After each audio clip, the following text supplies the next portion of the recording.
Right. Well, COVID positive test result, day one. Thought I'd do this. Um, just a bit of a diary, I suppose, because I've got absolutely no idea what's going to happen. None at all.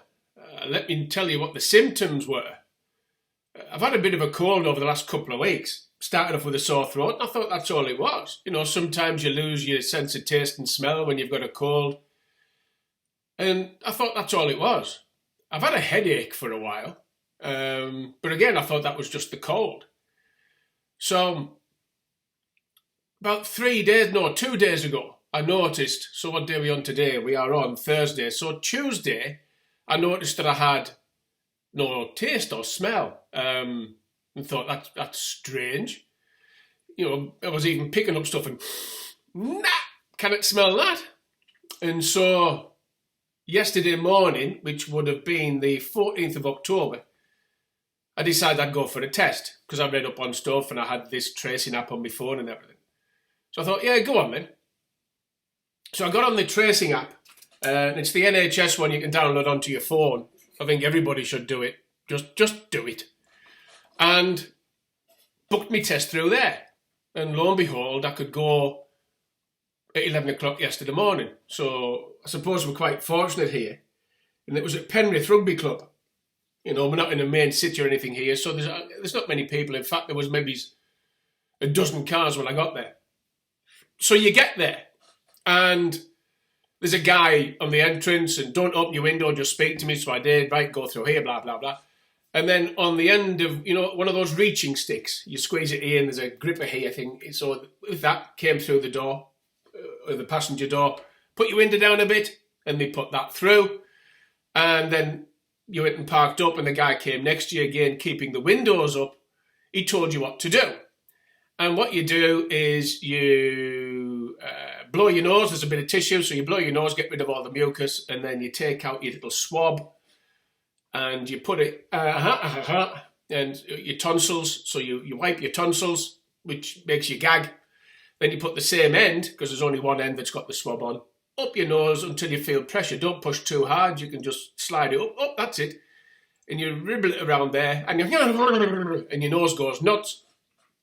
And then you snap that in half, because there's a little dent in it, so it'll snap easily. And then you've got a vial with some fluid in. You put it in there, you tighten the top, you put it in a bag, and then they scan, because you also get a QR code as well. I forgot that bit. They scan your QR code to make sure that you're right.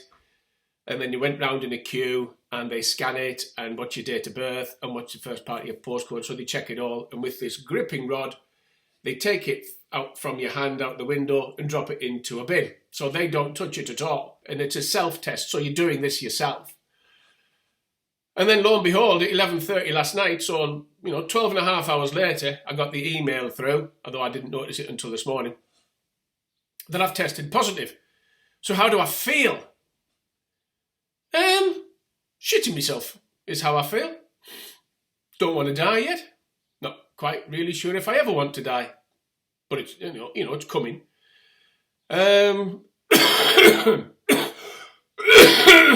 Yeah, I've still got a bit of a cough. I've noticed I'm wheezing more all of a sudden. That's probably just bloody psychological, to be fair. So I've contacted a couple of people who I know that I've been around over the last week, because I don't know how long you have the symptoms for, or the bug for, before symptoms present themselves. Is it a week, 10 days? But I just no idea. Anyhow, the email says as well that somebody may be in touch regarding track and trace later today. I've lost my appetite. For the last couple of days, I haven't been eating a lot anyhow. Maybe that's part of it as well. I just don't feel like eating. And certainly this morning, my appetite's well gone. So I'm going to have to be careful with being diabetic. So I've read up on a bit of things. And it says it could get worse if you've got diabetes. Tick. Could get worse if you've got COPD. Tick. Could get worse if you're old.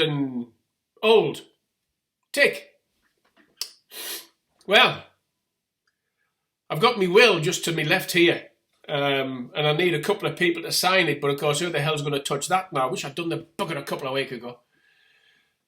But I've signed it and dated it, and if anything happens, hope they follow my wishes, because I've done it of sound mind and body. And part of it says now that if I don't get any worse, in other words, if I don't get a temperature, 11 days from now, so the 26th, 27th, I'm going to be okay. If I do get a temperature, then it's 14 days if it doesn't get any worse than the temperature. I suppose the worst part is going to be, because it's in your airways, it's up your nose and the back of your throat, is it going to march into your lungs and start attacking that? I don't know is the answer. I really don't bloody know. So, day 1, COVID positive. I'll keep you up to date until I'm either hospitalised or I recover. Bye-bye for now.